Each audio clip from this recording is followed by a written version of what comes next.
Hello and welcome back to my channel. On this video, I'm going to be talking about all of the books that I read in the month of January 2024.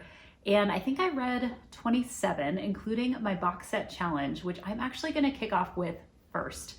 So for my box set challenge for January, I read the Throne of Glass series by Sarah J. Maas. And I am so glad I assigned myself this in the month of January. It was so fun to dive into this series of books. And I went in knowing very, very little about what was going on in the series. And it ended up being so much fun. So basic premise of this series, and I'm really just gonna start with like the first book because so much happens and it really is a series that I find it helpful to go in not knowing very much. And I also don't want to give away spoilers. With an 8-book series, you're eventually going to see a lot of things happen to these characters. But basically what you have as a main character, she is a female assassin who is basically in a prison, like in a slave camp. And she's taken out of this prison to compete against a bunch of other basically criminals. She's kind of like the king's champion in this competition, and if she wins the competition, she becomes kind of the personal assassin to the king for a period of time, but then she wins her freedom. And this is the ultimate thing that she really wants, is freedom. And so she's participating in this competition. So in the first book of this series, it's basically about this female assassin participating in this competition, and there's a captain of the guard of the king, and he becomes kind of friends with her and helps to train her. There's a prince who is the obviously son of the king, who kind of befriends her as well. And they start to bring together this kind of ragtag group of people. And this is a core group of people that is there throughout the entire 8-book series. Now, there are, I think, 3 novels. And then you're supposed to kind of like pause and read a book of short stories that was written separately, but they've been kind of collected into one book. So I did that. I read the 3 books, then I read the short stories. Then there is, I think, a 4th novel. I'm trying to remember the order in which I did this. I might be getting it slightly wrong. Then there's a couple of books in there where you're supposed to tandem read them. And this is at least what's recommended. You don't have to do this, but they're basically 2 books that are set in different parts. Like basically there's a group of people in the series that split off like geographically, and one book covers what happens to one of the groups, and the other group covers what happens to the second group, but they're happening in the same timeline. So it's basically the same period of time in 2 different places. And so there are people who've put together reading guides so that you can alternate chapters in both of these books and follow along in the timeline, but basically go back and forth between the 2 groups. So I did that. I've never done that with a series before where I've tandem read 2 books, but I did that.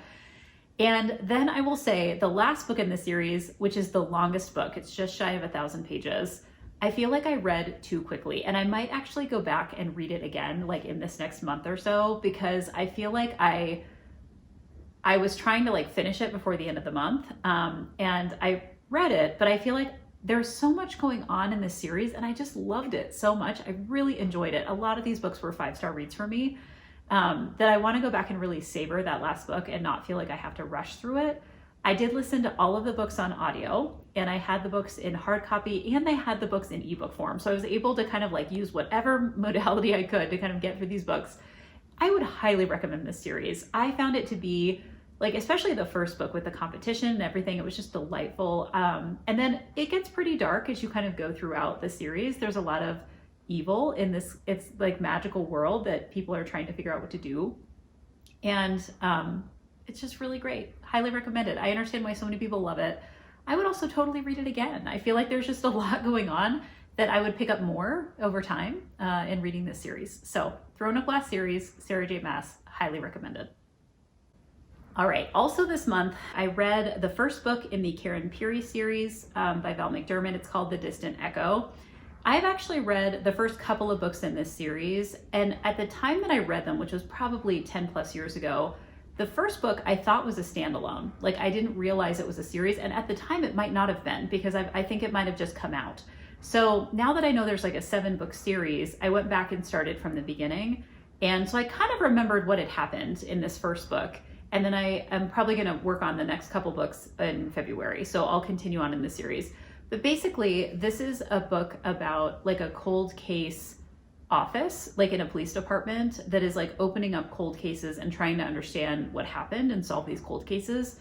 And there's a detective who's introduced in the first book. She's actually kind of a minor character, and then the series like becomes about her, and her name is Karen Peary, but she's a detective.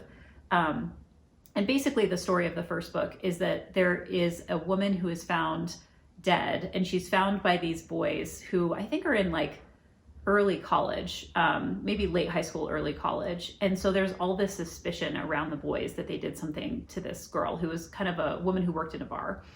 And then it shoots forward to like, you know, maybe 20, 30 years later when all of them are grown adults, and they're still trying to figure out what happened to this girl. They're opening up the cold case and kind of revisiting it. And you see what is happening to these men who were the boys who found her, and they're being like targeted as adults. And they become victims of different crimes. So I loved this book. It goes back and forth in time. I think Val McDermid is one of the best mystery writers that is like actively writing right now. I read pretty much everything she puts out. And so I'm excited to continue with the other books in this series. I also picked up a book by Rebecca Yarros called In the Likely Event. This is one of her kind of earlier romance books. Rebecca Yarros now is very well known for Fourth Wing, which is a romantasy book about dragons and various other things. But she's written a ton of things. She has a very broad backlist. And so I've kind of started to work my way through it just because I'm curious of other things that she's written. This is a book basically about two people who survive a plane crash, and then they have a romance that happens over time. He's in the military, and the woman ends up being kind of like, she works in politics somehow. And this is also kind of going back and forth in time. So you see them in present day, and then you see them in various points of time between the plane crash and present day, when you see their relationship kind of developing over time. I thought this book was okay. I think that I have liked how Rebecca Yarros does fantasy. Like, I'm actually loving kind of the Fourth Wing series. Some of the earlier stuff she does that's kind of romance or historical romance, I haven't found as, you know, like interesting, but I'm interested in seeing what else is in her backlist. I also read the second and third book in the trilogy called The Kiss Quotient by Helen Hong.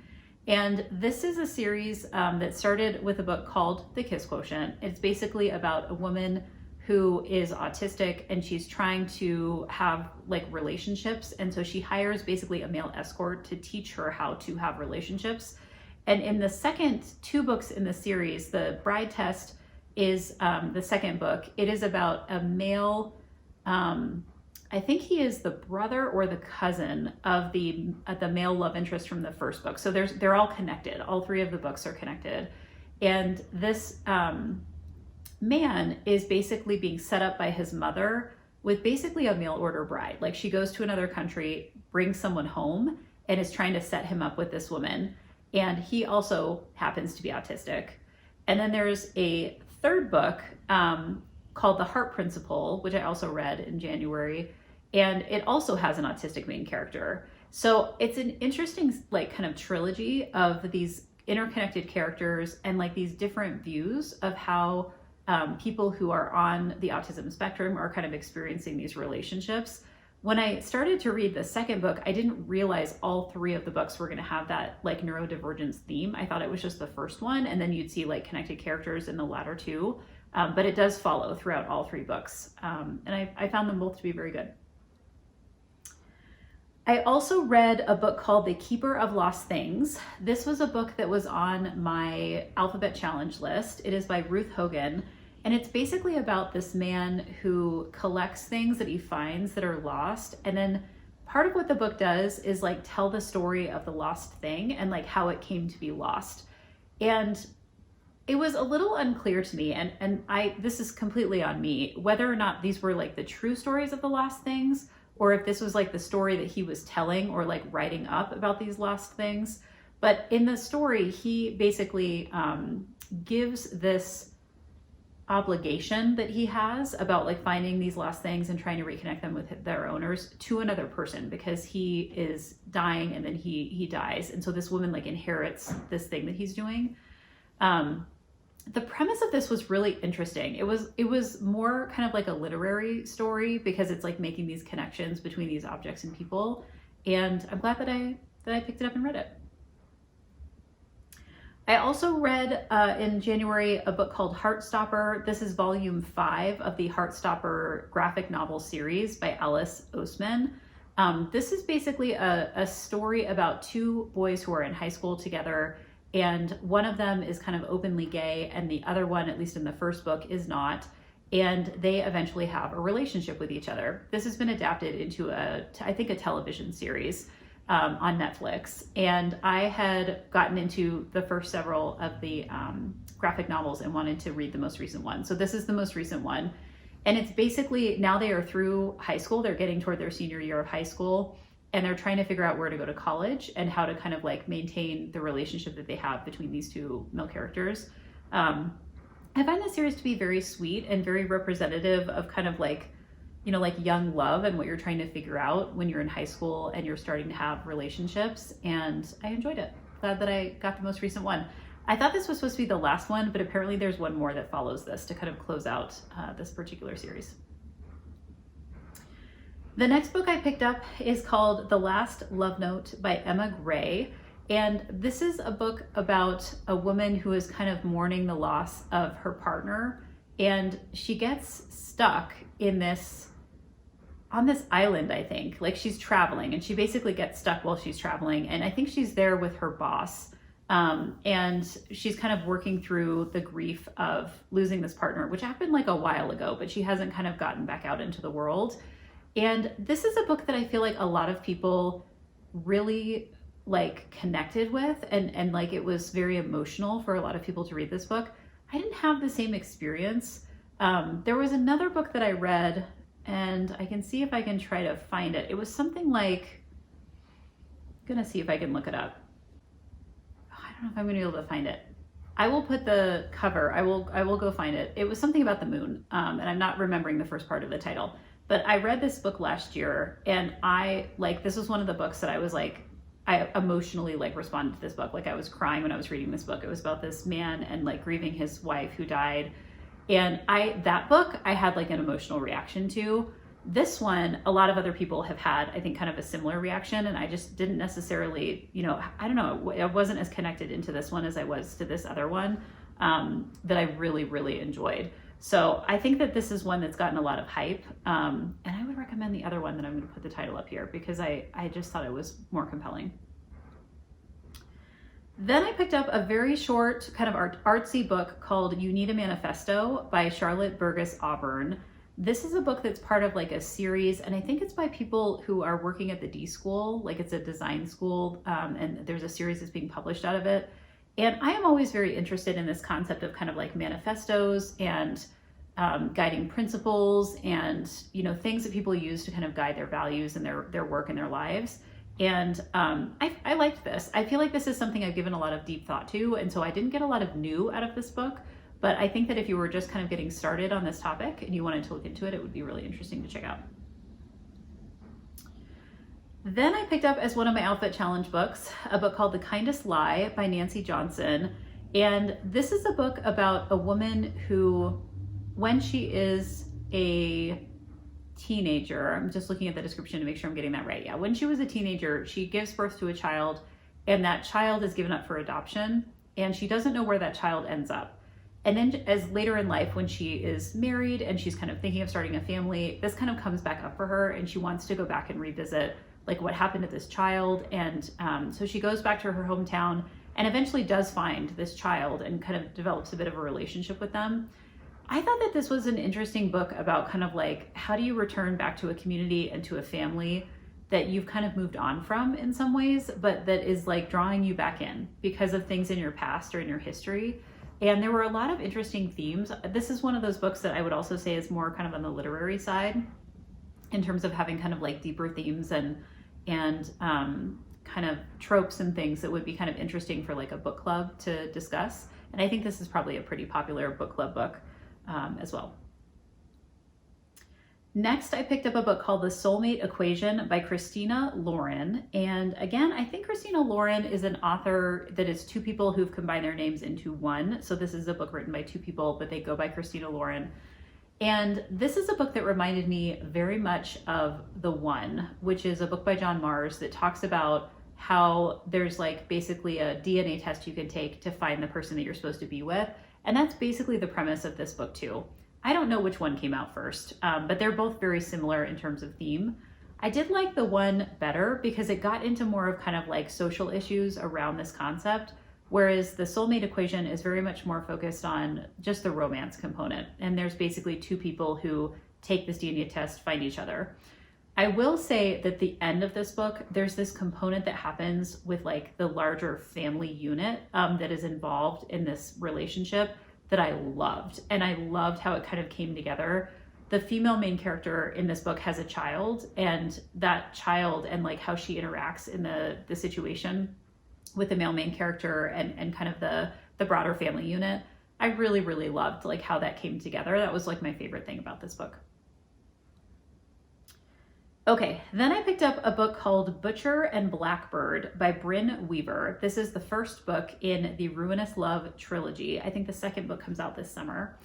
I saw a bunch of people talking about this and I was like, this looks really fascinating to me because basically it's about a romance between two serial killers. So if you are interested in kind of like dark romance, this would be something to pick up. The book basically opens with, there are two serial killers, and I'm gonna try to like not give away spoilers here. There's two serial killers that are killing other serial killers. They're kind of like, it's like a Dexter vibe, if you're familiar with that show. Actually, that was originally a series of books. So Dexter series of books adapted into a show, very similar vibe, where you have like a serial killer who has kind of like a code of ethics about killing other serial killers. And so basically the book opens with the woman being trapped because she has killed a serial killer, but he like trapped her. And then this other guy who's a serial killer comes in and he's like, hey, like what's going on? And they have this kind of like moment where they're interacting where she's kind of this victim of this serial killer, and he comes in and realizes that she's kind of doing the same thing that he's doing. And they both have like a reputation, like they've been like named in different cities as like being a certain kind of killer. And so they know each other basically. They know each other by name and by reputation, but they've never met. And then the book goes on to them basically having these like competitions with each other about finding other serial killers. And eventually, you know, they end up in a relationship with each other. And I thought this was really like, I mean, it feels strange to say it's like charming, but it is kind of charming because both of these people are kind of socially awkward and they're not sure they're going to find someone who kind of understands this like dark side of them. And then they do. I will definitely keep reading this series. I really enjoyed this one. All right, then I picked up a book called A Killer's Game by Daniela Vega. And no, I'm sorry, it's in the Daniela Vega series. It is by Isabella Maldonado. So the author is Maldonado. This series is Daniela Vega. And this is about a FBI agent who has a background in cryptography. And she witnesses a murder in New York that's like a chief of staff of a senator, and she's basically trying to run down like what's happening with this particular murder and suspects that there's like a conspiracy. Now you can see I've gone back to the original description because this book was not super memorable for me. It was more just kind of like a very typical thriller, and I've read a couple things by this author and I feel like that's her MO. They're good, like I enjoy them and I think they're well done, but they're not particularly memorable to me. So I would definitely read more in the series, but they don't kind of like stand out in terms of the kinds of other thrillers I've read that tend to do that. Okay, I also read the two books in the Shepherd King duology. One of them was a reread called One Dark Window. I've read that one before. And then I read the second one, Two Twisted Crowns. And I wanted to read the first one again before I read the second one because it had been a while. And I feel like when you're reading a duology, I just feel like I just want to take the time to reread the book if it's been a little while so that I'm like fresh on what's going on with the characters. And this is basically a couple of books about, it's a little bit fairy tale like, in that you have a girl who grows up, and when she's a child, she gets this illness. And this illness is something that kind of instills magic in you. And in the kingdom that she lives in, everyone who has this illness gets caught and either like killed or put in jail, basically, because they're trying to control the magic.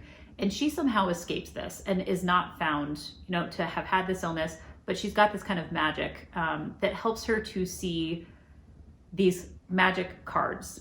I'm going to try to explain this in a way that doesn't get too crazy. So there are these magic cards. And part of the idea of these magic cards is if you find all 12 of them, you can like release this curse on this kingdom. And so she has this ability to see them. Like they kind of glow and she can see them when somebody has one. And so, but nobody knows that she has this ability. It's kind of like this secret magic that she has. Then she is connected with, and I won't go into all the details, but basically she gets connected in with this group of people who are trying to find the cards. And they're trying to find the cards to release the curse, and they have kind of this good reason for why they want to do it. And she discloses to them that she has this ability, and they all kind of band together to try to find these cards. And basically the first and the second book are about this like arc, this story arc of them trying to find these cards. And I really liked the first book. I liked the second book as well. I feel like the second book got a little convoluted in terms of trying to tell the story, but overall, I just found it to be really interesting. And I don't always like fairy tale-like books, but this one had enough of kind of like the magic system, and it was more like fantasy in the fairy tale that I feel like I could kind of get into it, and I really enjoyed both of them. Then I picked up a book of poetry. I picked up Mary Oliver's 1,000 Mornings book of poetry. And this was really just kind of like a palate cleanser. Like it was nice to just do something a little bit different. I like Mary Oliver. I like her she has this very simple way of presenting like nature and wisdom that I just really enjoy her work. And I happen to own this book. So I just kind of read this as a bit of a palate cleanser one morning and before I moved on to the next book in my stack. Okay, next I picked up Catherine Center's The Bright Side of Disaster, and this is one of her backlists. It's probably one of the only ones left in her backlist that I have not read. I love Catherine Center. I love all the books she's done. This is probably one of her earliest ones, and I liked it, but it's not as strong as the most recent ones. She's definitely gotten better over time. This particular book is basically about a woman who's pregnant. She has a boyfriend, and the boyfriend like leaves her, and then she is basically giving birth, raising this child alone. And then the boyfriend comes back and she's trying to figure out what to do. I will just say that there were moments in this book where I could not understand or like stand behind this female main character and the choices she was making. Like I could kind of understand, but I was also like, you should know better. Like you should not be making that choice right now. And that made it a little bit hard to kind of like root for her because it just felt like that just feels like such a silly choice to be making right now. But this book, like many of Catherine Center's books, had these great kind of like side characters, family characters, and I did enjoy it overall, but some of her later stuff I've liked more. Okay, next up, I read a book called Development for Academic Leaders. This is a workbook. So this is by Penelope Hunt and actually maybe by Penelope Hunt and others. Let me look. Penelope Hunt and John Lippincott, actually he does the foreword. So Penelope Hunt, that's the author. This is basically a book about fundraising in higher education environments. And I don't know that I need to say much more than that. I think it's very good. I think it gives an overview. I was recommended this book by a colleague of mine who is in advancement and does fundraising. And this is just an area that I wanted to learn more about. So I picked it up in January and I'm glad I did. Okay, next I picked up The Killer Collective by Barry Eisler. This is another Alphabet Challenge book. I will say I was slightly uncomfortable reading this book because it is the 10th book in a series with a particular character written by Barry Eisler. It is the 4th book in a second series written by, with another character by this author. And it is the 3rd book of a 3rd character. So like clearly this is a long-running series with multiple characters who have multiple books. And they eventually dovetail in this book, and you have multiple people showing up. So all of these people had like backstories. There were references to things that, of course, I was like, I have no idea what any of this is. I haven't read any of these series before. This is my first book that I've read by this author. So I actually went back and started one of these other series. I haven't finished the first book in it yet. I may finish it in February. But I was just kind of intrigued by the arc of like what was going on in this series. The general premise of this particular book is that there is a pedophile ring in the Secret Service. And then because somebody kind of figures that out, then they're targeted and they're being, someone's trying to kill them basically so that this like doesn't get out.